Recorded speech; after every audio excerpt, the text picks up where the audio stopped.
Combien gagne la papeterie de Lila en un mois? Demanda-t-il, cherchant une réaction de ma part ou de celle de mon mari. Je savais instinctivement que je ne devais pas répondre honnêtement. J'ai parlé en essayant de garder mes nerfs sous contrôle. Environ 2000 $, je crois. C'est un petit magasin, donc c'est difficile de le maintenir.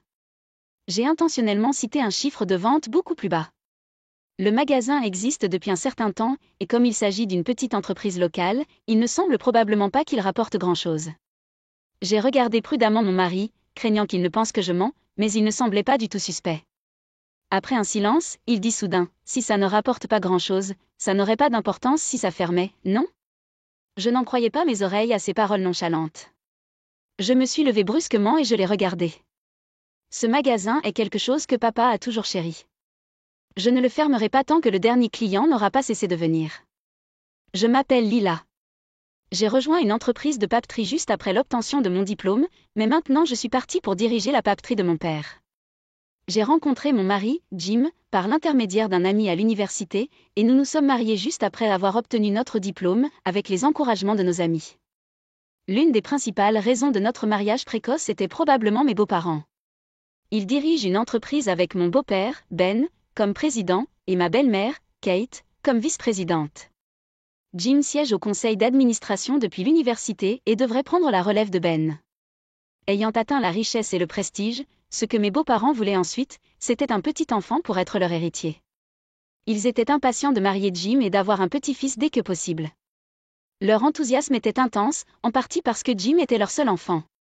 Cela semblait plus qu'assurer la survie de l'entreprise que simplement vouloir voir leur petit enfant. Naturellement, Jim, poussé par ses parents, s'est marié tôt et m'a exhorté à avoir des enfants quand j'étais jeune. Mais les enfants sont une bénédiction qui ne peut être forcée. Si le souhait le rendait ainsi, personne ne lutterait. Malheureusement, j'ai eu du mal à concevoir. Dans les premières années de notre mariage, je travaillais encore dans la papeterie, alors nous avons essayé, mais sans succès. Puis, lorsque mon père est décédé et que j'ai repris le magasin, l'idée de fonder une famille est devenue secondaire, et un fossé s'est creusé entre nous. Lila, pourrais-tu prendre un peu de temps pour t'absenter de la boutique et le passer avec Jim? Demanda Kate, avec un sourire innocent, en sirotant son café. Je pouvais dire qu'elle voulait dire que je devais me dépêcher d'avoir un enfant, mais j'ai fait semblant de ne pas le remarquer. Ben et moi avons hâte de voir notre petit enfant, de préférence un garçon si possible. Je suis désolée, je fais de mon mieux. J'ai donné une réponse sans engagement, esquivant l'insistance de Kate. N'est-ce pas parce que Lila ne fait pas assez d'efforts? Kate a dit cela légèrement, en riant, et cela m'a donné mal à la tête. Je me suis demandé si elle aussi subissait des pressions pour avoir un fils dans sa jeunesse. Cette pensée m'apporta une légère sympathie, mais ce n'était pas une excuse pour me blâmer. En ce moment, je suis trop occupée à maintenir la boutique de mon père à flot pour même penser aux enfants.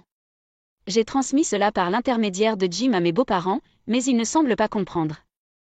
Heureusement, Jim comprend un peu mon travail.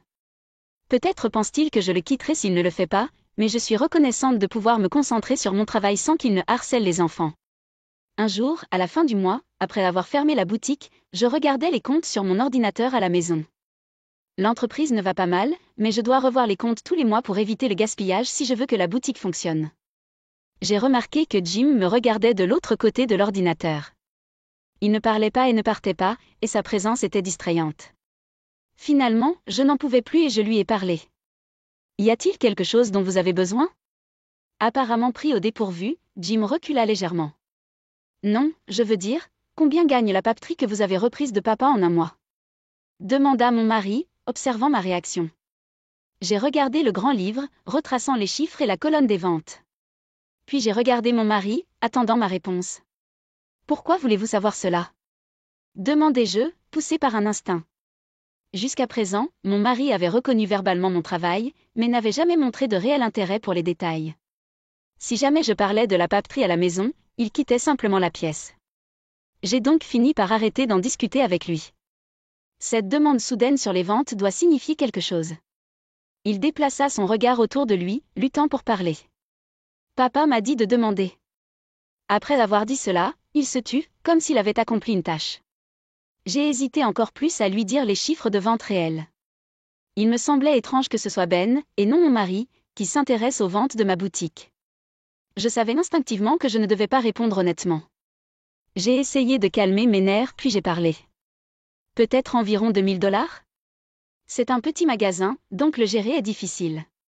J'ai délibérément mentionné un chiffre de vente beaucoup plus bas. Le magasin existe depuis un certain temps, et comme il s'agit d'une petite entreprise locale, il ne semble probablement pas qu'il fasse grand-chose. J'ai regardé mon mari avec crainte, me demandant s'il penserait que je mentais. Mais il n'a montré aucun signe de suspicion. Après un moment de silence, il a soudainement dit « Si ça ne rapporte pas grand-chose, ne serait-il pas bon de le fermer ?» Ces mots étaient si désinvoltes, comme si cela n'avait aucune importance. J'ai été décontenancée et je me suis levée, le regardant fixement. Ce magasin est quelque chose qui a toujours été profondément cher à papa. Je ne le fermerai pas tant qu'il n'y aura plus un seul client. Mon mari a semblé un peu surpris par mon emportement, mais a tenu bon. Entretenir un si vieux magasin doit être une perte, non ? Au lieu d'un travail qui rapporte à peine de l'argent, vous devriez vous concentrer sur le fait d'avoir un enfant et vous consacrer à la parentalité. Nos points de vue se sont affrontés de front. Moi, voulant protéger et travailler dans le magasin, mon père continuait, et mon mari, voulant que j'ai un enfant et que je reste à la maison. Ce n'est pas que je n'ai pas essayé d'avoir un enfant. J'ai fait tout ce que l'on pourrait appeler un traitement de fertilité, et mon mari m'a soutenu avec les enfants. Nous sommes allés à l'hôpital, mais il n'y a eu aucun problème avec aucun de nous. À ce stade, j'ai l'impression que je ne peux que m'en remettre au destin. Mais il semble que mon mari pense différemment. Il agit comme si la fermeture du magasin rendrait miraculeusement possible la naissance d'un enfant. J'ai serré le poing, essayant de me calmer, et je me suis rassis. Ben vous a-t-il dit de dire cela ? Mon mari a incliné la tête à mes mots. Ben t'a-t-il dit de me faire fermer la boutique et de me dépêcher de lui montrer un petit enfant ?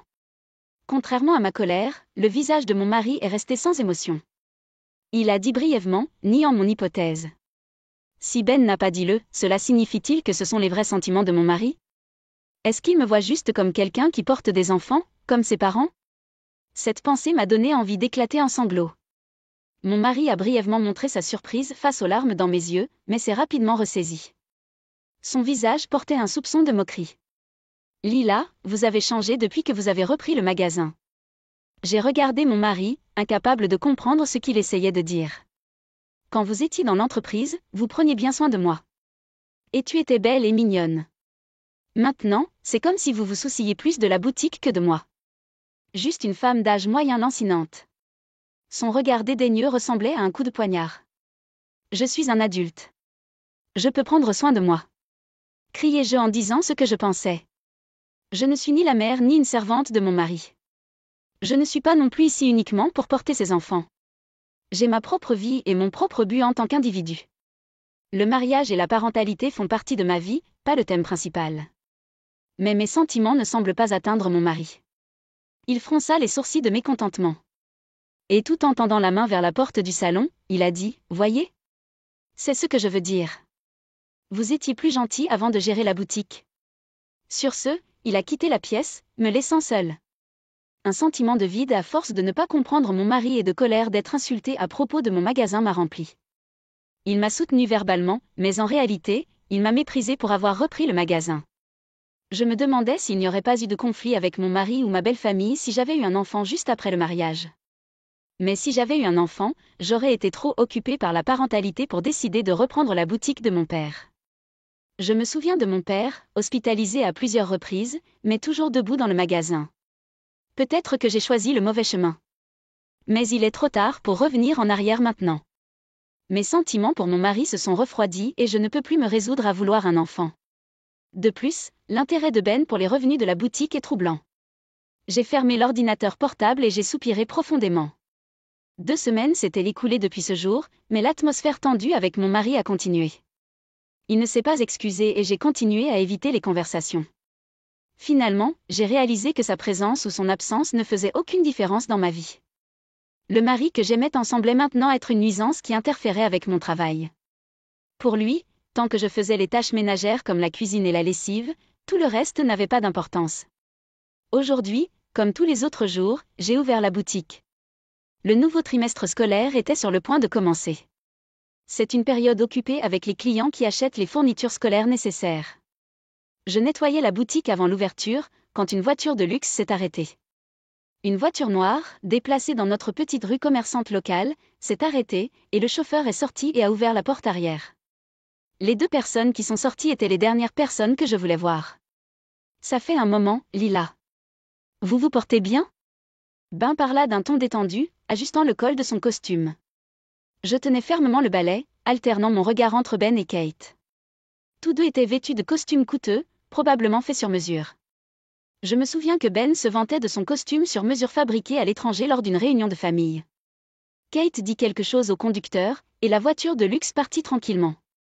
Essayant de ne pas montrer mon agitation, j'ai tenté une conversation agréable. Je vais bien, merci, mais y a-t-il quelque chose dont vous avez besoin? Il n'y a aucune chance que quelqu'un comme Ben ait un président d'entreprise et des affaires dans un si petit magasin. Si mes beaux-parents se réunissaient pour me voir, cela ne pourrait pas être une bonne nouvelle.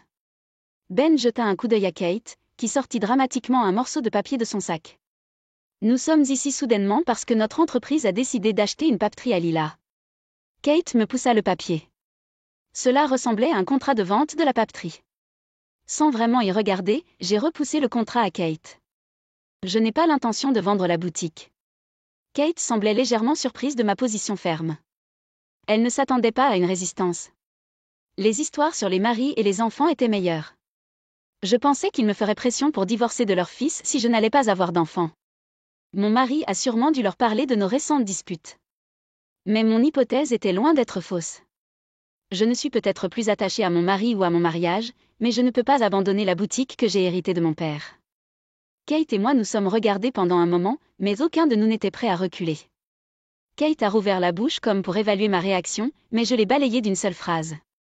La bouche de Ben se contracta à ma réponse ferme. Ce n'est pas une mauvaise affaire, vous savez. Vous vous êtes débarrassé de ce vieux magasin à peine rentable pour gagner de l'argent. Je peux faire avancer le plan d'affaires de mon entreprise. C'est gagnant-gagnant, n'est-ce pas? Ben m'a proposé l'accord avec confiance. Je me suis souvenu d'une conversation que j'ai eue il y a quelques jours avec d'autres membres de l'association des commerçants locaux. Apparemment, une entreprise sans lien avec la communauté locale a approché les magasins de notre région, proposant de les racheter. Cette société, semble-t-il, prévoit d'acheter tout le quartier commerçant pour un projet de réaménagement massif. Certains magasins en difficulté financière ont été satisfaits de l'argent offert et vendu. Les membres craignaient que la disparition de notre quartier commercial ne soit qu'une question de temps. Cette entreprise pourrait-elle être celle que Ben dirige? Je regardais Ben avec suspicion. Juste par curiosité, combien obtiendrais-je si j'acceptais de vendre? Mes beaux-parents ont souri, pensant que j'entrais dans des négociations. Je les ai invités à l'intérieur de la boutique, qui était encore fermée, pensant que ce serait une longue discussion. Nous sommes retournés dans la pièce où mon père l'utilisait comme salle de repos, et je me suis assis sur le canapé. Ben but le café, ordonnai-je, puis fixa son regard sur moi. Nous achèterons la boutique pour $6 000. $6 000? Je me demandais si j'avais mal entendu, mais l'expression de Ben montrait qu'il était sérieux. Kate, peut-être pour dissiper mes doutes, a présenté à nouveau le contrat. Il indiquait en effet $6 000. C'est 3 mois de vos revenus. Étant donné que vous êtes la femme de Jim, nous pouvons aller jusqu'à $7 000. J'avais le vertige. J'ai pris une gorgée de mon café et j'ai secoué la tête. S'il y a des dettes sur la boutique, nous les couvrirons également. Kate ajouta comme pour sceller l'affaire. C'était tout simplement trop bon marché. C'était mon impression. Ils ont probablement basé leur offre sur les $2 000 de revenus mensuels que Ben a dû entendre par l'intermédiaire de mon mari. Il n'y avait aucun moyen de vendre la boutique de mon père, remplie de souvenirs et d'amour de nos clients, pour une somme aussi insignifiante. Aucune somme d'argent ne me fera vendre la boutique. C'est précieux pour moi. Déclarai-je en regardant directement mes beaux-parents. Kate soupira. Pourquoi êtes-vous si attaché à un magasin sans vente? Vous feriez mieux de le lâcher. Dit-elle froidement, comme une vraie femme d'affaires. Ben a ajouté qu'il serait préférable pour la communauté de faire quelque chose de plus rentable. Dites, ce qu'ils ont dit n'était pas faux d'un point de vue commercial. Sans vente, une entreprise ne peut pas survivre. Mais il passait à côté de l'essentiel. J'ai posé ma tasse de café et je leur ai fait face. Vous auriez dû vérifier vos informations plus en profondeur. J'ai ouvert mon ordinateur portable et leur ai montré l'écran de comptabilité. Leur surprise était évidente en regardant les chiffres. Notre chiffre d'affaires annuel est de $2 millions. Essayer de l'acheter pour seulement $6 000 est absurde. Juste à ce moment-là, la porte du magasin s'est ouverte. J'ai pensé que c'était un client et j'ai commencé à me lever, mais c'était mon mari. Il semblait être sorti de ses fréquentations. Ses premiers mots ont été « Êtes-vous toujours là ?» Ben lui lança un coup sec. « Lila, m'as-tu menti ?» Mon mari vient d'arriver et déjà en train de se faire crier dessus, il avait l'air perdu. Il jeta un coup d'œil à Kate pour obtenir de l'aide. Kate a évité son regard pitoyable et m'a regardé. « Que veux-tu dire ? Il n'y a aucune chance que ce vieux magasin gagne 2 millions de dollars. » Les explosions de Kate semblaient enfin prendre fin. Bien que blâmé par Ben, mon mari a également été victime à sa manière. Tout a commencé parce que j'ai donné à mon mari un faux chiffre pour les revenus du magasin. Le seul défaut que mon mari pourrait avoir avec Ben était qu'il prenait les informations que je lui donnais au pied de la lettre sans les vérifier. Mais en même temps, mes beaux-parents ont fait la même erreur. Tous les trois ont cru que mon mari s'asseyait pendant que je montrais les pages plus détaillées du registre à mes beaux-parents. Vous savez qu'il y a plusieurs écoles primaires à proximité, n'est-ce pas ? Mes beaux-parents et mon mari ont hoché la tête en se regardant. Les élèves du primaire achètent tous des cahiers, des crayons, des gommes, etc. Notre magasin a un partenariat avec les écoles pour ses fournitures. Depuis que j'ai repris la boutique, nous vendons également en ligne. Même dans cette ancienne boutique, nous avons des clients et des revenus. Mes beaux-parents regardaient le registre, incrédules. J'ai fermé mon ordinateur portable et j'ai regardé mes beaux-parents et mon mari énervés. Si vous parlez d'acheter ce magasin pour 3 mois de revenus, il faudrait que ce soit au moins 500 000 $. Ben a été stupéfait par mes paroles. En tant que président d'entreprise, même lui ne pouvait pas se permettre de payer 500 000 $ pour une si vieille papeterie. 500 000 $ était une juste valeur pour ce magasin. La négociation était terminée avant même d'avoir commencé. Je n'avais pas l'intention de vendre la boutique et mes beaux-parents n'avaient pas la volonté de l'acheter à un prix aussi élevé. Un lourd silence les enveloppa. Seul mon mari m'a regardé avec une forte volonté. « Pourquoi ne me l'as-tu pas dit, Lila ? Si je savais que vous gagnez autant ?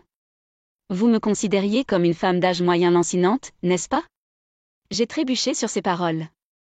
C'était mal de ma part. Je ne parlerai plus des enfants. Va juste à ton rythme, Lila.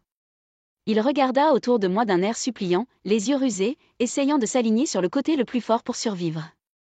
J'ai pris un mince morceau de papier dans l'armoire de remplissage précieuse de mon père et l'ai tendu à mon mari. Tu m'as regardé de haut, tu as même essayé de prendre ma précieuse boutique. Je ne peux pas vivre avec quelqu'un et je ne veux certainement pas avoir votre enfant. Mon mari avait l'air infondé sur les papiers de divorce que j'avais déjà remplis. Mes beaux-parents ont réagi en premier, se précipitant pour s'excuser auprès de moi.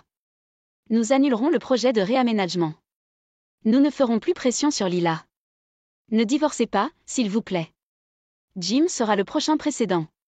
Un divorce serait. Pressé par Ben, mon mari s'est également excusé. Il ne pensait à moi qu'avec mes beaux-parents et mon mari. La sympathie de Kate tomba dans l'oreille d'un sourd. Je me suis levée, les regardant tous les trois, en m'excusant. Il est temps d'ouvrir la boutique. Alors, s'il vous plaît, partez. Plus tard, avec l'aide d'un avocat et en ignorant mon mari et ma belle famille qui s'accrochaient, j'ai réussi à finaliser le divorce. J'ai quitté la maison sous le nom de mon mari et je me suis installée dans la papeterie qui n'était plus très habitable depuis le décès de mon père. Mais heureusement, la communauté locale m'a aidé à nettoyer et à recycler les appareils et j'ai facilement commencé ma nouvelle vie. Comme je connaissais ces gens depuis que j'étais enfant, je ne me sentais pas trop seule dans la maison de mes parents maintenant qu'ils étaient partis. Après avoir échoué à négocier la vente de ma boutique, l'entreprise de mes beaux-parents a fait faillite, ce qui a entraîné un effondrement du cours de la bourse. Ils ont dû réduire considérablement la taille de l'entreprise pour rester à flot et les salaires des dirigeants, y compris ceux de ma belle famille et de mon mari, ont été pour la plupart réduits, les obligeant à vendre leur maison familiale. Je voyais parfois des silhouettes ressemblant à mes beaux-parents ou à mon mari s'attarder près de ma boutique, mais elles ont cessé d'apparaître après la finalisation du divorce. Ils n'ont pas eu l'audace de vendre leur maison familiale. Contrairement à l'entreprise de mes beaux-parents, ma papeterie a prospéré encore plus.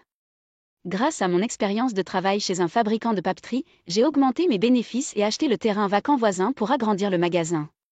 Pour l'instant, je ne suis pas intéressée par le mariage ou les enfants et je n'ai aucune envie de sortir avec quelqu'un. Le propriétaire de l'épicerie continue d'essayer de m'installer avec son fils, mais je passerai probablement mes journées joyeusement occupée avec ma famille. Une fois que vous avez écrit les papiers du divorce, faites vite vos affaires et sortez de chez moi, a dit mon mari en ricanant de manière provocante. À côté de lui, sa maîtresse regardait autour de la maison. Waouh, tous ces meubles de marque haut de gamme, comme c'est beau. C'est une maison qui me correspond parfaitement. J'ai ressenti un pincement au cœur à ces mots et j'ai rappelé à mon mari. Juste pour que vous sachiez, j'emporte toutes mes affaires personnelles avec moi le jour du déménagement, d'accord? Puis mon mari m'a regardé comme s'il allait éclater de rire. Bien sûr, si vos affaires étaient laissées derrière, cela me rappellerait les jours misérables que nous avons eus jusqu'à présent. Apparemment, il ne comprend toujours pas le vrai sens de mes paroles. Il suffit de regarder. Assurez-vous de ne pas le regretter plus tard.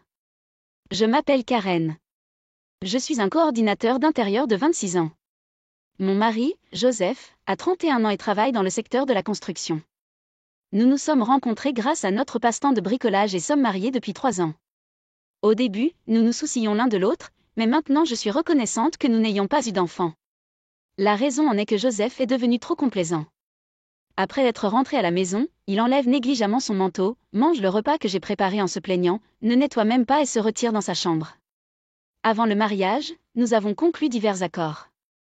L'une d'entre elles était le partage des tâches ménagères, et Joseph et moi avons décidé de les partager à parts égales. Mais maintenant, je m'occupe de presque toutes les tâches ménagères. J'ai fait remarquer à Joseph qu'il devait faire sa part des tâches ménagères, mais incroyablement, il a trouvé cette excuse. Les tâches ménagères sont faciles, il est donc naturel pour les femmes de les faire. Les hommes doivent assumer la responsabilité du travail, donc je ne veux pas faire de tâches ménagères. Il a commencé à me lancer facilement cette opinion rigide, qu'il n'avait jamais exprimée avant notre mariage. Le fait que je gagne plus que Joseph a également joué un grand rôle dans son retournement contre moi. Mais au moment où j'atteindrai l'âge de Joseph, je prévois d'être indépendant et je devrais pouvoir augmenter encore plus mes revenus. Peut-être boudeur à ce sujet, Joseph n'a mis que le strict minimum de ses gains dans la maison, sans épargner, et l'a dépensé comme il le voulait. Il était si imprudent avec l'argent que je l'ai averti à maintes reprises, mais il a obstinément refusé de changer. C'est mon argent durement gagné. À quel point pouvez-vous être avide d'en vouloir encore plus? Non content de cela, il a exagéré auprès de ses collègues que sa femme était une avare scandaleuse, gagnant leur sympathie. C'est la générosité de Joseph avec l'argent et la perception de l'agitation domestique qui ont attiré sa partenaire, Linda. Elle a 24 ans et travaille dans l'entreprise de Joseph en tant qu'employée temporaire. Il y a quelques jeunes hommes dans l'entreprise de mon mari, et même ceux qui sont un peu plus âgés sont encore considérés comme jeunes. C'est probablement pourquoi Joseph, 31 ans, a attiré son attention. Pauvre Joseph. Si j'avais un beau mari comme toi, je prendrais soin de lui pour toujours. Croyant ces paroles, mon mari s'est rapidement entiché de Linda. J'ai remarqué l'infidélité de Joseph il y a environ 6 mois, juste au moment où l'affaire avait commencé. Un jour, une femme inconnue a appelé le téléphone portable de Joseph, et quand j'ai cherché son nom sur les réseaux sociaux, j'ai trouvé Linda. Le rendez-vous d'aujourd'hui avec mon futur mari dans un restaurant chic. Je suis tellement nerveux car c'est ma première fois. Elle a posté ces mots avec plusieurs photos d'un homme reconnaissable comme Joseph. Je les ai tous sauvés et j'ai également récupéré leurs échanges sur le téléphone portable de Joseph. D'après les dates, les conversations et les informations sur les endroits qu'il visitait, il ne faisait aucun doute qu'il trichait. Quand j'ai découvert l'infidélité de mon mari, je n'étais ni en colère ni triste. Je me sentais juste vide. Je comprends qu'il n'est pas confortable de se faire sermonner en rentrant fatigué, mais toutes ces choses étaient nécessaires pour notre avenir. Peut-être que j'ai été trop dure, mais avoir une liaison juste parce que vous en avez marre de la famille après seulement 3 ans. Je laissai échapper un lourd soupir. Certes, je ne peux pas me permettre d'être déprimée et de ne rien faire. J'ai travaillé dur, pensant qu'un compromis était nécessaire entre nous, mais je ne peux tout simplement pas tolérer la tricherie. Je vais divorcer. J'ai commencé à chercher un avocat pour divorcer de Joseph. Un mois plus tard, un samedi, j'ai décidé de réunir Joseph et Linda pour une discussion. Naturellement, ils ont été choqués lorsque j'ai contacté Linda. Ils n'ont probablement jamais pensé que je découvrirais la liaison, mais peut-être par joie pour le mariage, Linda semblait vraiment ravie. Elle ne s'est pas excusée ni n'a essayé de justifier la liaison auprès de moi et m'a immédiatement dit « Karen, êtes-vous vraiment d'accord avec cette compensation sans précédent ? Je suis si heureux. » Je lui ai répondu calmement. « C'est juste. Joseph et moi avons décidé avant notre mariage de ne pas partager nos biens. » À ce moment-là, Linda a tenu la main de Joseph et a célébré. Oui, Joseph et moi avions parlé à l'avance, même de ce qui se passerait si nous divorcions un jour. En échange de ne pas diviser les actifs, la compensation que je recevrais était également faible. Je travaillais aussi, donc cela ne me dérangeait pas, mais ce qui me mettait en colère, c'était l'absence totale de remords pour l'adultère. Comme c'est merveilleux de vivre dans une maison aussi élégante avec toi, mon amour, et tous les meubles sont de marque haut de gamme. Les appareils sont également les plus récents. C'est juste la maison parfaite pour moi. J'ai ressenti une sensation étrange à ces mots. En remettant les papiers du divorce, j'ai confirmé quelque chose à Joseph. Même pendant notre mariage, il n'y a pas de division des choses que j'ai achetées. J'emporte tous mes effets personnels avec moi. Vous comprenez cela, n'est-ce pas? Joseph, ne semblant pas comprendre ce que je voulais dire, s'arrêta un instant puis parla. C'est évident. Vos vêtements et vos sacs ne conviendraient pas à la jeune Linda de toute façon. Je dois lui acheter de meilleures choses. Si je laisse tes affaires ici, je ne serai qu'un rappel des jours douloureux que nous avons passés ensemble. Il semble qu'il ait mal compris, pensant que je parlais d'effets personnels comme de vêtements. Eh bien. Il est plus facile de le laisser continuer à penser cela que de commencer une bagarre. Demain, les déménageurs prendront tout, alors soyez prêts. Les deux ignoraient déjà ce que je disais, regardant autour de l'intérieur de la maison. Il semble que Joseph ne comprenne pas ce que signifie l'absence de partage des biens, mais cela ne me concerne pas. Regardez bien pendant que vous le pouvez. Oh, j'ai hâte au déménagement de demain. Le lendemain matin, ils sont venus me voir comme s'ils me pressaient de partir tôt. Les ignorants, j'attendais l'arrivée de l'entreprise de déménagement. Puis, juste à temps, un gros camion est arrivé. Les ouvriers m'appelèrent énergiquement. Merci de nous avoir choisis aujourd'hui. Nous avons un autre camion qui attend à proximité, alors ne vous inquiétez pas Linda, avec une expression trouble, hésita en s'approchant de moi. Avez-vous autant d'effets personnels? Je me suis retenue de rire et j'ai à peine réussi à répondre. La maison elle-même appartient à Joseph, mais tous les appareils et meubles sont à moi. C'est pourquoi j'ai dit qu'il n'y aurait pas de partage des biens, vous vous souvenez? En entendant cela, Joseph s'est précipité vers moi, son visage devenant rouge vif. Tous les meubles et appareils électroménagers sont à moi. Ils sont dans cette maison depuis 3 ans. Prenez simplement vos affaires et sortez. Vite. J'avais atteint ma limite, et j'ai finalement éclaté de rire. J'avais un pressentiment, mais il ne comprenait vraiment pas ce que signifiait l'absence de partage des biens. Et juste parce qu'il est dans la maison depuis quelques années, c'est le sien, vous devez plaisanter. Et, vous n'avez pas vraiment l'intention de tout prendre, n'est-ce pas? Peut-être paniqué par mon attitude, Joseph baisse la voix pour vérifier avec moi. Pendant ce temps, les déménageurs continuaient à transporter les meubles. Ne vous inquiétez pas. Les seuls souvenirs de la vie avec toi, je les laisserai derrière moi. Alors Joseph, paniqué, courut au bureau. J'y gardais toujours des copies des reçus, alors il devait aller vérifier quel meuble était pris. La mise en échec fut vaine. Il n'y a pas un seul meuble ou appareil de Joseph dans cette maison. Joseph a hérité de cette maison de ses parents, qui la possédait en tant que propriété locative. Ne voulant pas dépenser d'argent pour sa vie personnelle, il avait tout meublé avec des meubles et des appareils électroménagers d'occasion. Quand nous nous sommes mariés, Joseph s'est débarrassé de tous les meubles qu'il avait, alors j'ai acheté tous les meubles et les appareils électroménagers. Bien sûr, tous étaient les derniers et luxueux articles de marque célèbres. Étant coordinateur d'intérieur de profession, j'étais assez pointilleux sur la conception des meubles et des appareils électroménagers. De plus, après essais et erreurs, j'ai placé les meubles haut de gamme dans des arrangements visuellement agréables. Je pense qu'il avait une opulence qui le faisait ressembler à une maison d'occasion, même si je le dis moi-même. Linda ne put s'empêcher d'être enchantée en regardant autour d'elle dans la pièce. Pendant ce temps, Joseph revint avec un visage pâle. À ce moment-là, la maison était déjà en cours de nettoyage après le déménagement. Littéralement, il ne restait pas un grain de poussière. Linda n'arrêtait pas de me crier dessus, c'est terrible. Je n'arrive pas à croire que cela se produise. Finalement, un travailleur a regardé autour de la maison et a demandé une préoccupation, la maison est vide maintenant. Êtes-vous sûr que c'est correct? Il n'y a pas de problème puisque je déménage ce que j'ai acheté avec mon propre argent. S'il vous plaît, livrez-le à l'adresse où mes parents sont dans la nouvelle maison, ai-je dit. Puis les travailleurs ont sauté dans le camion et sont partis rapidement. Et, je n'en ai pas entendu parler. Qu'est-ce que tu vas faire? Linda était toujours en colère, revenant vers moi. Juste à ce moment-là, une voiture s'est arrêtée par derrière et elle a sursauté d'alarme. Attendez, qui vient maintenant? Qu'est-ce que vous complotez? Cria-t-elle. Peut-être a-t-elle réalisé que j'étais encore en train de préparer quelque chose.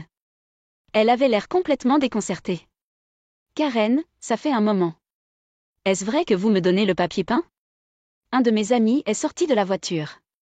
C'est vrai, le papier peint avait également été fait sur mesure par un designer que j'ai rencontré au travail, et j'ai payé pour qu'il soit complètement remplacé, donc même le papier peint était ma propriété personnelle.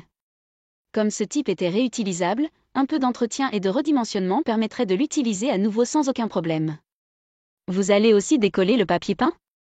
Linda me regardait avec incrédulité, mais mon amie a haussé les épaules et a commencé à décoller le papier peint. S'il vous plaît, ne pouvez-vous pas au moins laisser cela de côté ?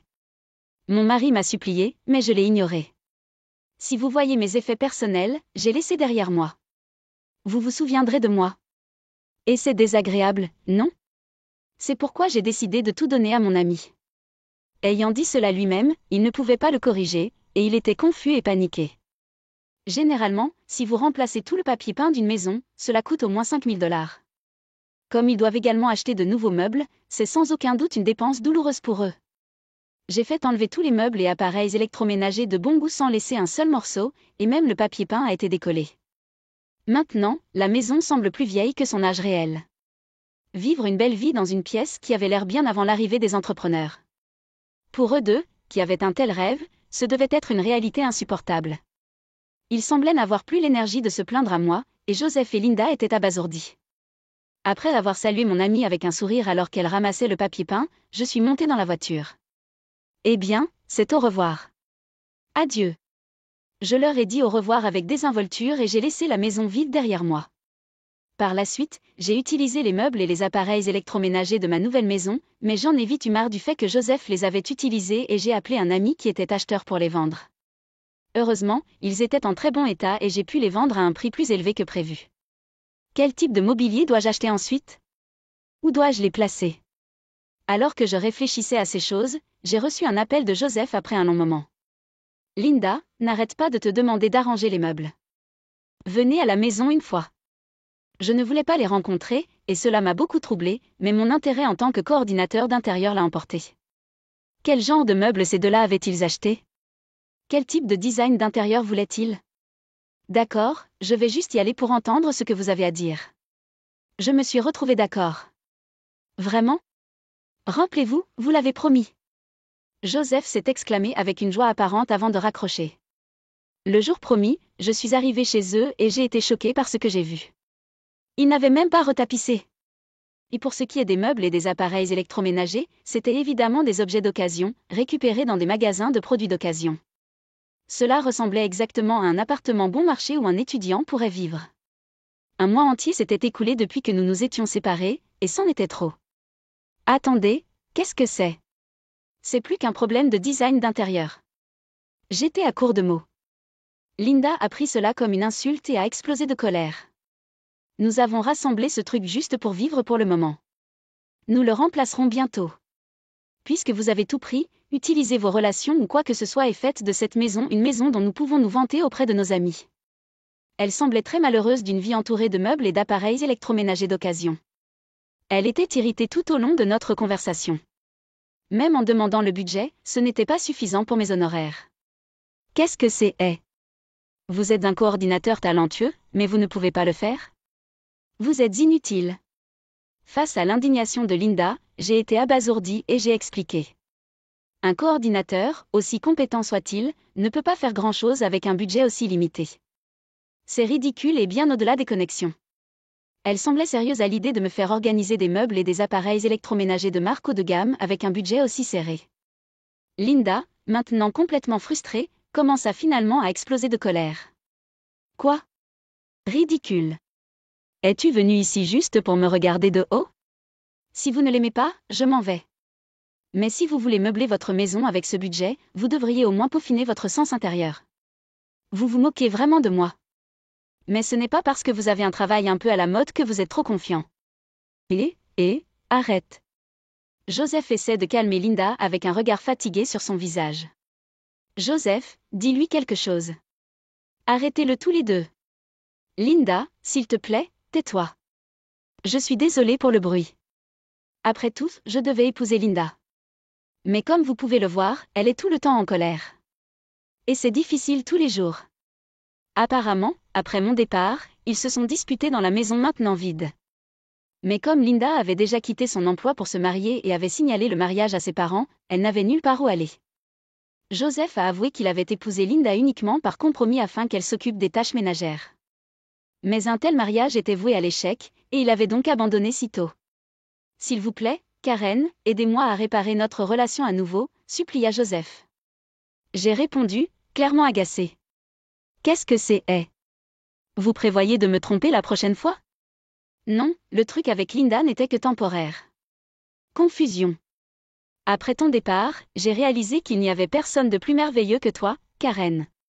Vous n'êtes pas sérieux, n'est-ce pas? J'ai soudain réalisé que j'avais élevé la voix. C'est toi qui m'as dit de sortir de cette maison, n'est-ce pas? J'ai divorcé, comme tu le voulais. Vous ne pouvez pas vous attendre à ce que je change d'avis maintenant. S'il vous plaît, Karen, ne m'appelez pas par mon prénom avec autant de désinvolture. Cette maison délabrée est le château que vous avez choisi avec votre partenaire. Vous devriez vous entendre tous les deux. Attends, Karen. Ignorant les supplications de Joseph, j'ai rapidement quitté la maison. Cela ne vaut pas la peine de satisfaire la curiosité en examinant la chute de quelqu'un d'autre. Quelle leçon de vie, me suis-je dit.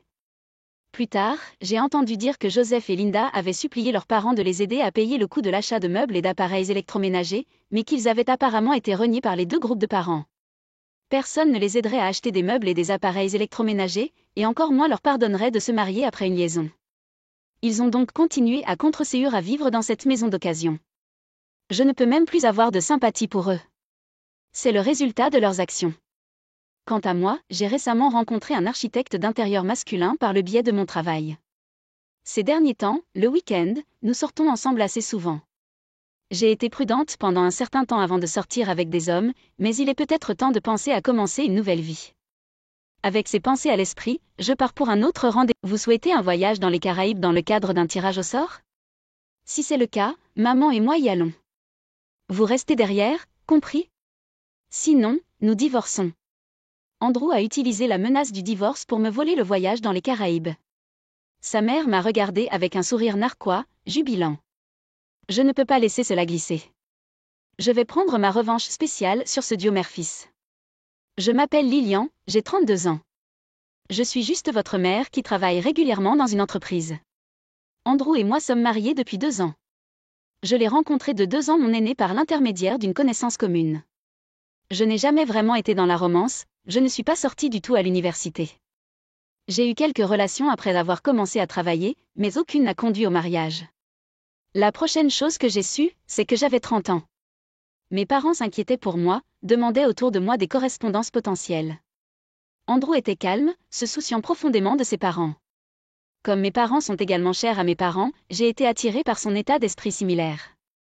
Je pensais que je pourrais peut-être faire en sorte que ça marche avec lui. J'ai décidé de l'épouser. Tout s'est bien passé et nous sommes devenus mari et femme. Célébré par beaucoup, c'était un pur bonheur. Environ 6 mois après notre mariage, j'ai reçu un barrage d'appels d'Andrew. J'ai rappelé à la hâte. Andrew, d'une voix épuisée, a dit « S'il vous plaît, restez calme. » Le truc, c'est que papa. Quelque chose est-il arrivé à Alfred? Il s'est effondré chez lui et a été emmené à l'hôpital. Et puis? Pas question. Je n'aurais jamais pensé que j'apprendrais la mort de mon beau-père si tôt. Il était l'image de la santé. Pas seulement moi, tout le monde était sous le choc. Après cela, Andrew est devenu trop attentionné envers sa mère désormais seule. Il lui rendait visite tous les jours, dînait ou faisait du shopping ensemble. J'ai même pris un congé spécial une fois pour partir en voyage avec elle. Ce n'est pas qu'il me néglige, mais chaque fois que nos plans se heurtent, il la choisit toujours. Désolé Lilian, maman vient d'appeler et veut que je vienne. Mais, nous allions voir un film aujourd'hui. Elle veut vraiment faire du shopping. Nous avions prévu cela il y a une semaine, et encore. Ne sois pas comme ça, elle se sent seule. Vous pouvez aller au cinéma seule, n'est-ce pas? Bien. J'ai dit d'accord, mais à l'intérieur j'étais furieux. Pourquoi suis-je celui qui est blâmé? Mathilda n'est-elle pas la plus exigeante? Quelles que soient les raisons pour lesquelles il est prévenant envers sa belle-mère solitaire, il est clair qu'il est un fils à maman. Cependant, à part ce problème avec sa mère, notre mariage s'est bien passé. J'ai supposé que c'était juste à cela que ressemblait le mariage. Mon évasion personnelle? Résoudre des mots croisés avec des prix. Ils étaient parfaits quand Andrew m'a abandonné pour Mathilda. Et parfois, je gagnais des cartes cadeaux ou des produits alimentaires assortis. Un jour, j'ai gagné une paire de billets pour les Caraïbes. C'était le plus gros prix que j'ai jamais gagné. J'ai revérifié la victoire plusieurs fois par pure excitation. Les billets vous obligeaient à spécifier qui voyagerait avant de contacter la compagnie aérienne. J'ai beaucoup réfléchi à qui j'allais prendre. Bien sûr, la première personne qui m'est venue à l'esprit était Andrew, mais j'avais des réserves. Andrew voyageait souvent avec Mathilda, et si je lui suggérais de voyager ensemble, j'avais le sentiment qu'elle voudrait peut-être m'accompagner. Après mûre réflexion, j'ai décidé d'offrir le voyage à mes parents. Sur le chemin du retour, je suis passée chez mes parents et j'ai annoncé la nouvelle à maman. Maman, devinez quoi? J'ai gagné des billets pour les Caraïbes. Oh mon Dieu, c'est incroyable! Vous y allez avec Andrew, n'est-ce pas? Amusez-vous. Pas exactement. J'ai pensé que je les donnerais à toi et à papa. À nous? Es-tu sûr? Absolument. Andrew voyage suffisamment. Je veux que vous appréciez ça tous les deux. Oh, merci, Lilian. Nous allons certainement vous en parler. Maman sourit d'excitation. Papa, cependant, semble pensif. Papa? Il a l'air troublé. Eh bien, j'ai du travail. Ne pouvez-vous pas prendre congé? Cette période de l'année est chargée pour notre entreprise. Ce n'est pas vraiment le meilleur moment pour moi d'être absent. Oh, c'est dommage. Puis il a suggéré, pourquoi ne pas aller avec Olivia? C'était à l'origine votre prix, n'est-ce pas? Allez passer du temps de qualité avec elle. Maman est intervenue avec enthousiasme.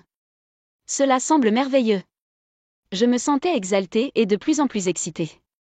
Le lendemain, j'ai demandé un congé, et il a été rapidement approuvé. J'ai rapidement contacté la compagnie aérienne et les ai informés que ma mère et moi utiliserions les billets. En rentrant du travail, je me suis arrêtée dans une librairie et j'ai acheté un guide pour le voyage dans les Caraïbes. Cela faisait des lustres que maman et moi n'étions pas partis en voyage ensemble. Honnêtement, j'étais ravie. Mais quand je suis rentrée chez moi, un spectacle inattendu m'attendait. Je suis rentrée. Hein? En voyant les lumières allumées, j'ai naturellement supposé qu'Andrew était à la maison. Mais au lieu de ses chaussures à l'entrée, il y avait une paire de chaussures de femme familière. Alors que je réfléchissais, la porte du salon s'ouvrit, révélant Mathilda. Lilian, quelle heure pensez-vous qu'il est? Oh, Mathilde, je ne savais pas que vous étiez ici. Il ne s'agit pas seulement d'être ici. En rentrant si tard, qu'avez-vous fait? Andrew sera de retour d'une minute à l'autre. Je suis désolée, je vais préparer le dîner tout de suite. Il ne s'agit pas seulement de cela, n'est-ce pas? Faire le lit n'est que du bon sens pour une belle fille. Prenez-vous même votre rôle au sérieux? Désolée. Les choses sont devenues comme ça parce que vous travaillez toujours. Vous devriez être plus dévouée à votre maison. Mathilda souffla et retourna dans le salon. Étant donné qu'elle vivait à proximité et qu'Andrew lui avait donné une clé, elle passait souvent sans préavis. Une belle fille est censée servir son mari et cette famille. Avec des croyances aussi archaïques, elle a clairement réfuté le fait que je travaille à temps plein. Elle pinaillait et critiquait constamment, ce qui m'empêchait de m'habituer à elle. Alors que je m'asseyais et que je commençais à préparer le dîner, Mathilda a soudainement crié. Attendez, qu'est-ce que c'est? Lilian, prévoyez-vous d'aller dans les Caraïbes? Hein? Elle avait fouillé dans mon sac et trouvé le guide nouvellement acheté. Mathilde, pourquoi fouilles-tu dans mes affaires? Ce n'est pas le but. Qu'est-ce que c'est que d'aller dans les Caraïbes? J'ai gagné le voyage dans un tirage au sort. J'avais l'intention de l'offrir à maman. Je n'ai rien entendu à ce sujet. Pourquoi en aurais-je besoin? Notre prise de bec a été interrompue par l'arrivée d'Andrew. Mathilde se précipita vers lui, me montrant du doigt d'un air accusateur. Andrew, écoute ceci. Lilian a été si inconsidérée. Que s'est-il passé, maman? Lilian a-t-elle fait quelque chose? Croyez-vous qu'elle a gagné un voyage dans les Caraïbes et qu'elle avait prévu de le donner à Olivia sans même me consulter? Quoi? Voyage dans les Caraïbes? C'est une nouvelle pour moi aussi. Andrew m'a regardé fixement, exigeant, que se passe-t-il? C'est simple. J'ai gagné le voyage et j'ai pensé à l'offrir à mes parents. Mais comme papa ne peut pas y aller. Alors tu pars avec Olivia? Oui, quel est le problème? Vous voyagez toujours avec Mathilda. Ce n'est pas la même chose. Maman et moi ne faisons que des voyages intérieurs. Nous ne sommes pas allés à l'étranger depuis des années. Comment pouvez-vous décider cela sans me consulter? C'est mon prix. Pourquoi devrais-je le faire? Andrew claque la table, me coupant. Vous devenez trop audacieux pour une belle fille. Maman et moi y allons. Vous resterez à la maison. Maman. Je ne pouvais pas cacher mon dégoût pour le choix de mots enfantins d'Andrew. Attendez, ce voyage, vous voyez. Assez. Si vous n'êtes pas heureux, divorçons. Quoi? Divorce? Je n'en croyais pas mes oreilles. Menacé de divorcer pour quelque chose comme ça? En colère, rétorquai-je, j'avais gagné ce voyage de justesse. J'ai déjà décidé de l'offrir à ma propre mère. Juste capter les vibrations pour une fois. Maman veut y aller. Où cela s'arrête-t-il à donner la priorité à Mathilda? Vous ne considérez jamais ce que je ressens. Je me fiche de ce que tu ressens. Comme je l'ai dit, ce voyage est pour moi et maman. Restez à la maison et soyez bonne. J'ai senti mon affection pour Andrew se refroidir rapidement. Pour lui, j'étais clairement inférieure à Mathilda. Je ne pouvais pas continuer à faire face à ce duo mère-fils ridicule. Calmement, j'ai dit à Andrew, bien, fais ce que tu veux. Bon voyage. Vous auriez dû écouter dès le début. Adaptez-vous. Toujours en train de répondre. Le gentil Andrew que je connaissais était introuvable.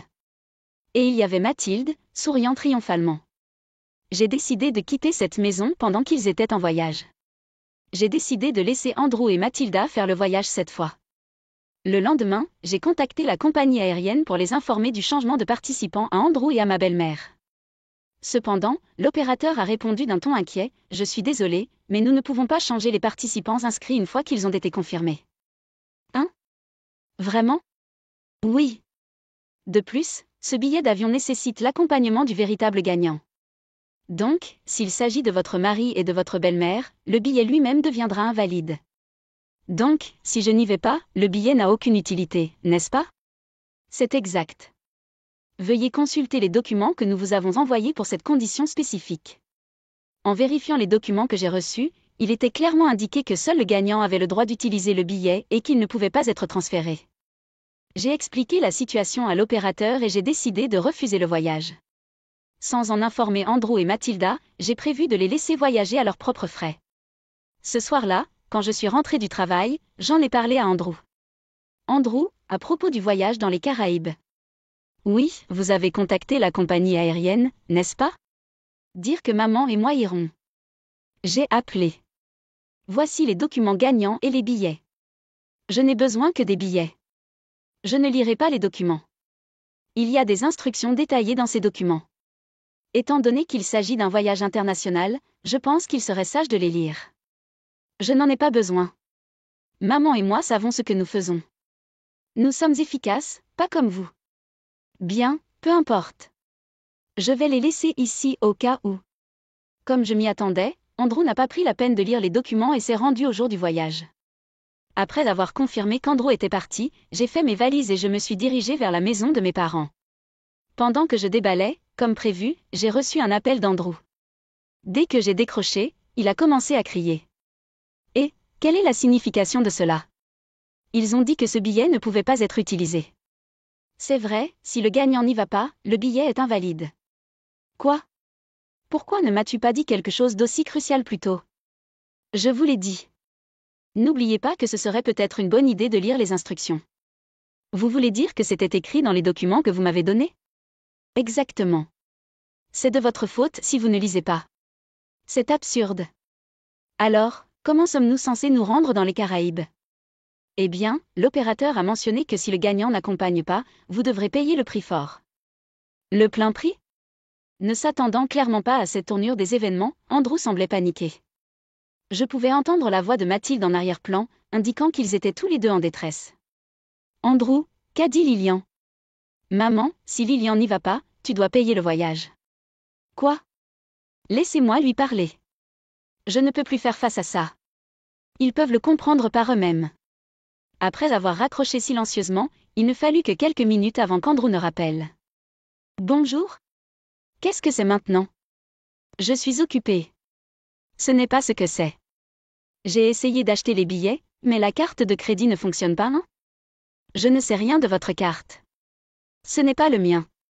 C'est votre carte. Oh, donc vous dites que vous avez utilisé ma carte sans ma permission? Réparez-le maintenant. Lorsque j'ai vérifié mon portefeuille ce matin, ma carte avait disparu. J'ai eu une intuition et je l'ai immédiatement figée. Je savais que tu l'avais volée. Tu te fous de moi? J'avais l'intention de faire des achats avec cette carte à l'étranger. Toujours en train de tout gâcher, espèce d'abruti. Espèce de putain de sorcière. Il n'a montré aucun remords pour avoir fait le voyage ou pour avoir volé la carte. Ce gars, toujours en premier. Je ne peux plus le supporter. Me sentant ainsi, je l'ai froidement réprimandé. Comment appelez-vous cela? Après vous être moqué des autres tout le temps, vous devriez simplement aller en enfer. Quoi? À qui parlez-vous comme ça? Qui pensez-vous? Appeler maman est honnêtement effrayant. Si vous aimez tant maman, pourquoi ne restez-vous pas ensemble? Je ne peux pas te supporter, un fils à maman. Il n'y a aucune valeur à ce que nous soyons mariés. Et, calmez-vous. Si vous continuez comme ça, nous divorcerons. Très bien pour moi.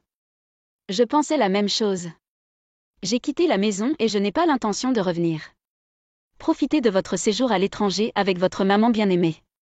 J'espère que vous vous noierez tous les deux dans les Caraïbes. Maudit garçon à maman. Furieux, j'ai raccroché et bloqué Andrew et sa mère. Après cela, j'ai visité un cabinet d'avocats recommandé par mon père et j'ai entamé le processus de divorce. Lorsque j'ai vérifié notre épargne pour le partage des actifs, j'ai réalisé que notre compte commun avait été vidé. Il y a eu plusieurs retraits, tous alignés sur le moment où Andrew est parti en voyage avec sa mère. Il était clair qu'il l'utilisait pour ses voyages avec elle. De plus, il avait utilisé ma carte de crédit sans permission. J'ai exigé une forte compensation. Il s'est retrouvé endetté et semblait être poursuivi par les créanciers. La mère autrefois gâtée, maintenant limitée par nos actions, voyait sa relation avec Andrew se détériorer, se disputant à chaque fois qu'ils se rencontraient. Compte tenu de la façon dont il se comportait, c'est ironique. Pendant ce temps, j'ai décidé de rester avec mes parents pendant un certain temps. J'ai été une inquiétude, alors je veux me rattraper en vivant ensemble et en prenant soin d'eux. Honnêtement, j'en ai fini avec le mariage. Ce qui est vraiment précieux, c'est une famille attentionnée. Toute cette épreuve du divorce m'a fait réaliser et qu'est-ce que c'est que cette attitude? C'est Noël, travaillez avec moi ici. Mon mari n'arrêtait pas de le dire, mais j'étais tellement submergée par la douleur que je ne pouvais même pas penser clairement. Attendez, j'ai vraiment mal au ventre en ce moment. J'ai essayé de l'expliquer, mais il n'a pas voulu m'écouter. Sérieusement? Vous faites probablement semblant, vous êtes si lâche.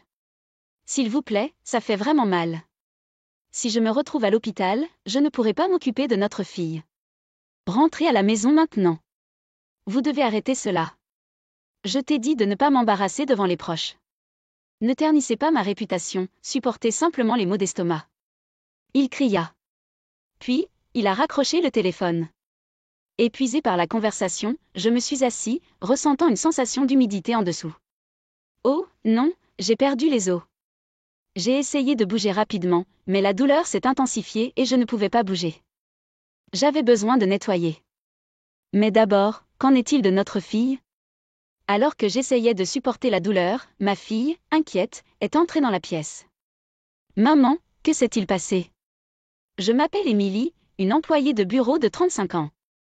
Je vis avec mon mari Henri, également employé de bureau, et notre fille Lily, qui est en 3e année. J'ai eu Lily quand j'avais 24 ans et je n'avais pas été enceinte depuis un moment, alors je pensais que je n'aurais pas d'autre enfant. Mais à ma grande surprise, je suis à nouveau enceinte après 9 ans et je dois accoucher en janvier prochain. C'est inattendu, mais mon cœur se gonfle de joie. Lily est ravie d'avoir un frère ou une sœur. Je vais aider à prendre soin du bébé. Cependant, il y a une personne qui n'est pas ravie de la grossesse. Mon mari Henri. Je suis actuellement en congé de maternité et il n'arrête pas de se plaindre, disant des choses comme si je mangeais gratuitement. Je veux dire, de quel enfant pense-t-il que c'est? C'est le nôtre. De plus, je suis toujours payée pendant mon congé. J'évite de le confronter parce que cela semble blesser sa fierté. Mais dernièrement, Lily m'a défendue. C'est une excellente communicatrice et elle laisse souvent Henri sans voix. Maman fait une pause parce qu'elle a un bébé. Accoucher est difficile, et tu ne comprendrais pas, papa.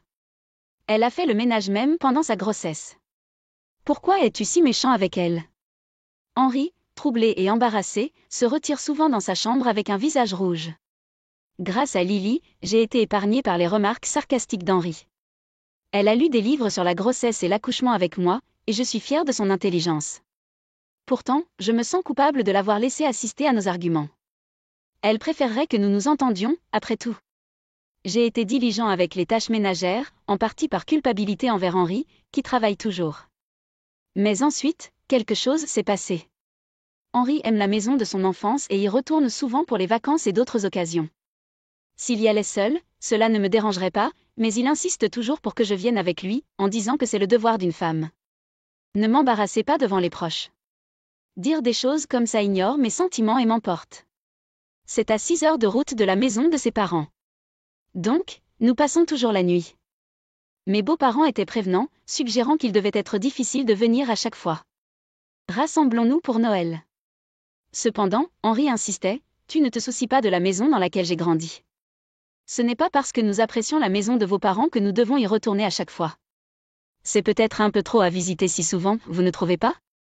J'ai essayé de raisonner, mais il me disait que c'était la maison dans laquelle j'ai grandi. Se présenter avec ma femme et mes enfants est une façon d'honorer mes parents. Essayez-vous de m'empêcher de le faire? Il y a eu de nombreuses fois où nous n'étions pas d'accord. En fait, lorsque notre fille est née, j'avais de l'hypertension artérielle à cause de la grossesse. Je me suis effondrée contre mes beaux-parents et je me suis retrouvée à l'hôpital. Pourtant, Henri était catégorique sur le fait d'y retourner le prochain Noël. Je veux juste rester à la maison cette fois. Nous ne savons pas ce qui pourrait arriver, ai-je plaidé. La grossesse n'est pas une maladie. Il n'y a pas lieu de s'inquiéter autant. Il rétorquait, il ne s'agit pas d'aimer ou de ne pas aimer la maison de votre famille. Je suis vraiment inquiet. Je n'arrive pas à croire qu'ils s'attendent à ce que je reste assise dans la voiture pendant 6 heures avec cet énorme ventre. Cependant, je n'ai pas eu besoin d'être hospitalisée cette fois-ci. Je veux me reposer à la maison, surtout après ce qui s'est passé la dernière fois. S'il vous plaît, écoutez-moi. Si quelque chose arrive, tu es le seul sur qui je peux compter. Ne pouvez-vous pas rester à la maison ce Noël? Même après que j'ai supplié, Henri n'a pas bougé. Au lieu de cela, il s'est mis en colère, son visage devenant rouge. Vous ne voulez tout simplement pas retourner chez ma famille, n'est-ce pas? Je vois régulièrement le médecin et ils disent que tout va bien. Je n'ai jamais dit que je ne voulais pas y aller. Je suis juste sincèrement inquiet. Oh, vraiment? Ensuite, vous en parlez à ma famille. Sur ce, Henri a commencé à appeler la maison de ses parents. Il m'a tendu le téléphone. À contre-séhur, je l'ai pris et Ethan a répondu. Ethan et sa femme vivent avec les parents d'Henri. Je veux dire, puisqu'Ethan et sa femme sont déjà là, je ne vois pas pourquoi nous devrions nous rendre visite si souvent. Bonjour, Henri. Oh, Ethan, désolé, c'est Émilie. Oh, Émilie, quoi de neuf? Ethan, je suis désolée, mais avec le bébé prévu pour Noël, j'espérais rester à la maison. En entendant cela, Ethan a répondu, bien sûr, c'est compréhensible. C'est une période difficile pour vous et vous ne devriez pas avoir à vous soucier des obligations familiales. Ces mots, prenez soin de vous, m'ont fait monter les larmes aux yeux. Ethan continua avec des mots réconfortants. Nous aurions dû être plus prévenants la dernière fois. Nous aurions dû vous empêcher de venir. Non, c'était de ma faute. Dis pas ça. Vous êtes celui qui traverse le plus. Il est naturel pour nous d'être prévenants. Faites-nous savoir s'il y a un moyen de vous aider.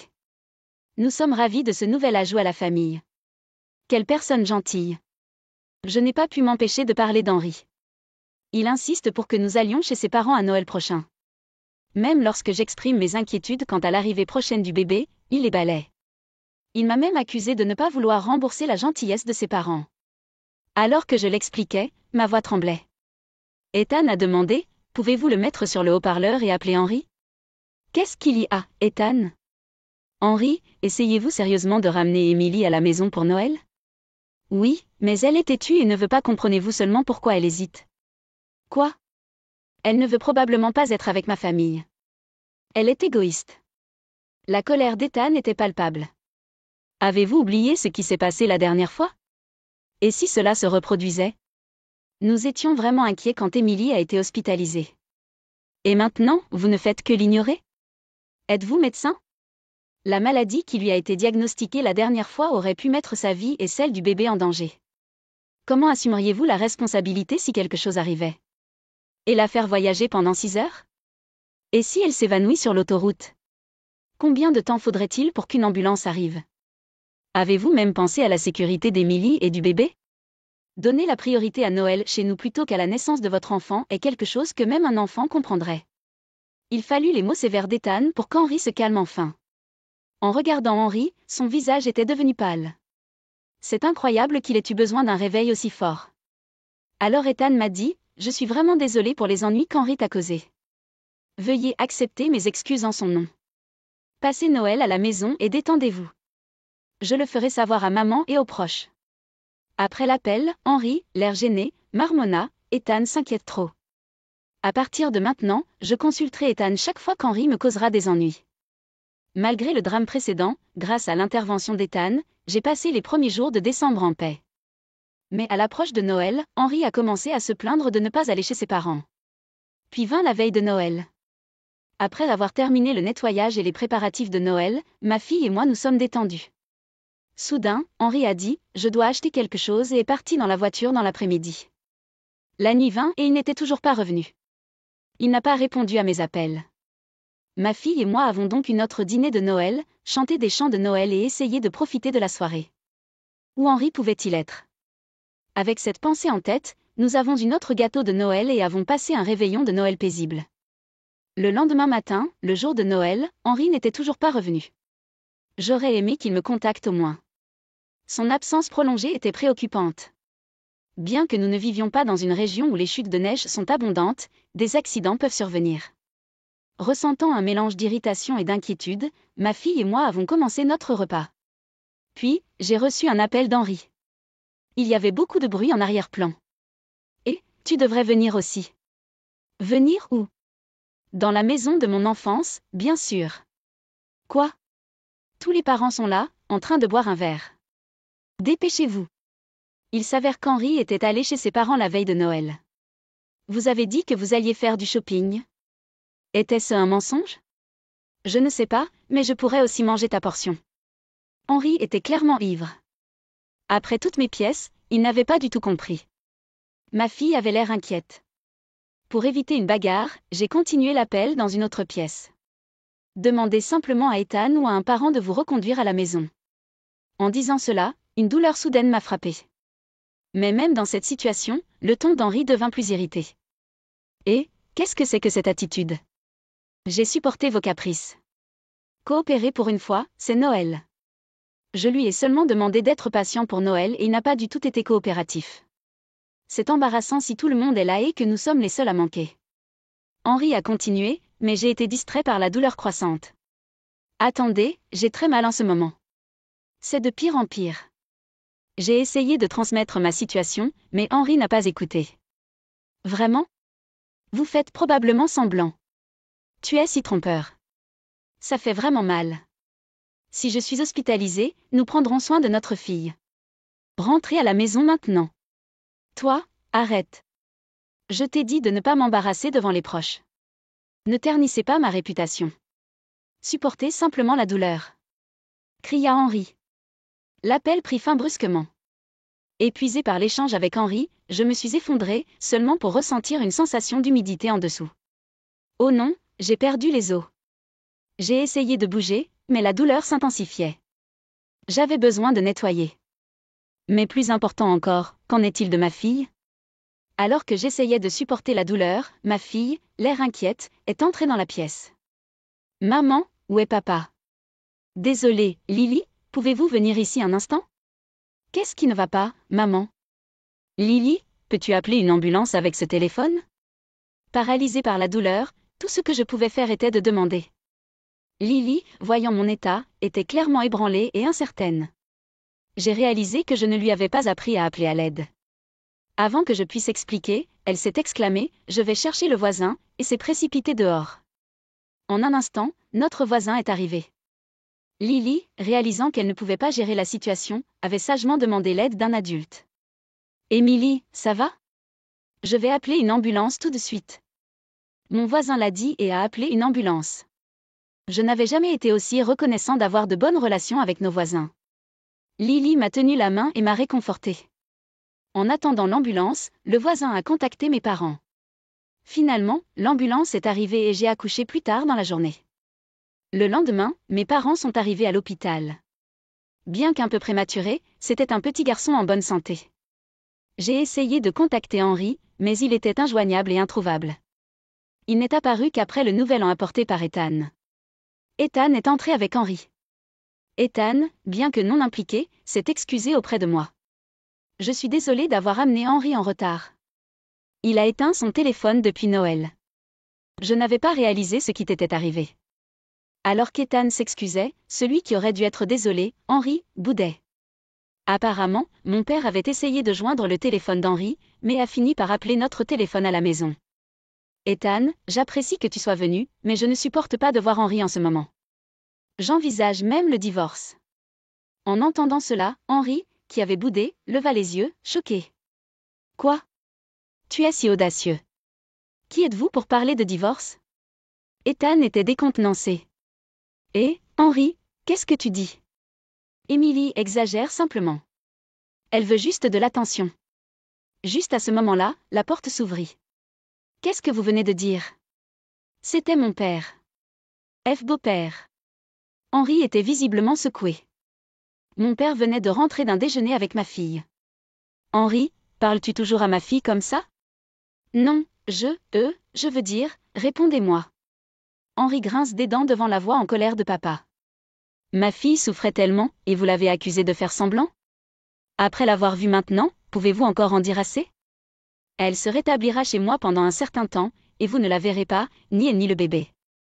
Je l'ai. Bébé mais. Henry semblait enfin saisir la gravité de ses actions. Qui s'occupera de moi lorsque je serai au travail? Je reviens sur ma pensée précédente. Il est irrécupérable. Faites-le vous-même. Émilie travaillait et s'occupait de la maison avant même son congé de maternité, n'est-ce pas? Si vous êtes un adulte, vous pouvez vous débrouiller. Alors même que mon père le grondait, Henry a essayé de discuter, mais Ethan l'a arrêté. Je suis vraiment désolée pour le comportement d'Henry. Félicitations pour le bébé. Bien qu'il soit tard, veuillez accepter ce cadeau. Ethan a remis un cadeau et est parti avec Henry. Papa, je suis désolée pour le problème. Quand il est venu vous demander votre main, j'ai pensé que c'était un homme digne de confiance. Après cela, j'ai pris un peu de temps pour récupérer chez mes parents. Heureusement, ma fille était en vacances d'hiver. Après environ 2 semaines, je suis retournée à la maison où se trouvait Henry, accompagné de mon père. J'ai laissé notre petit garçon et notre fille aux soins de ma mère. En arrivant à la maison, j'ai été accueillie par Henry et une maison en désordre jonchée d'ordures. Il était clair qu'il n'avait pas cuisiné. Il y avait des piles de fast-food et de boîtes de livraison. Nous nous sommes assis dans le salon, mon père nous rejoignant, et j'ai commencé la conversation avec Henry. Pour être franc, je veux divorcer. Dis-je en tendant les papiers du divorce à Henry. Vous êtes sérieux au sujet du divorce? Henry, ne peux-tu même pas me remercier ou me reconnaître d'avoir accouché? Quoi? Il est naturel pour une mère d'accoucher. Ce n'est pas comme si vous travailliez. L'attitude d'Henry dès le départ était épouvantable. L'expression de mon père devint sévère. Henry a continué avec ses remarques absurdes. Alors, le bébé est un garçon? Alors je ne veux pas divorcer. J'ai toujours voulu un fils. Je l'élèverai pour qu'il devienne un joueur de baseball. Ichiro n'est-il pas devenu une star parce qu'il s'entraînait avec son père? Je veux le faire. J'étais sans voix. Que pensait-il de son propre enfant? Je ne pense pas que le père d'Ichiro ait considéré son fils comme un outil comme vous l'avez fait. Avant que je puisse répondre, la porte du salon s'est ouverte. J'ai essayé d'attendre patiemment, mais je ne supporte plus d'écouter ces bêtises. C'était ma belle-mère. Henry fut décontenancé par son apparition soudaine. Henry, ressaisis-toi. Selon vous, qui vous permet de travailler sans stress? Qui s'occupe des enfants en votre absence? Qui cuisine tous les repas? Qui fait fonctionner cette maison? Tout cela grâce à Émilie. Regardez l'état de cette maison après seulement 2 semaines sans elle. Tu étais si ingrat. Le divorce est la seule option. Ne dérangez plus Émilie. L'explosion de la belle-mère laissa Henry sans voix. Il a signé les papiers du divorce sans autre protestation. Sur ce, notre divorce a été finalisé. Par l'intermédiaire d'un avocat, je me suis assuré qu'Henry paierait une pension alimentaire pour notre fille et notre fils. Quant à la situation actuelle d'Henry, il a été ramené de force chez ses parents. Là-bas, il est formé par sa mère et Ethan, effectuant des tâches quotidiennes et cuisinant. Il semble avoir du mal avec les tâches ménagères, se plaignant souvent de vouloir s'échapper de la maison.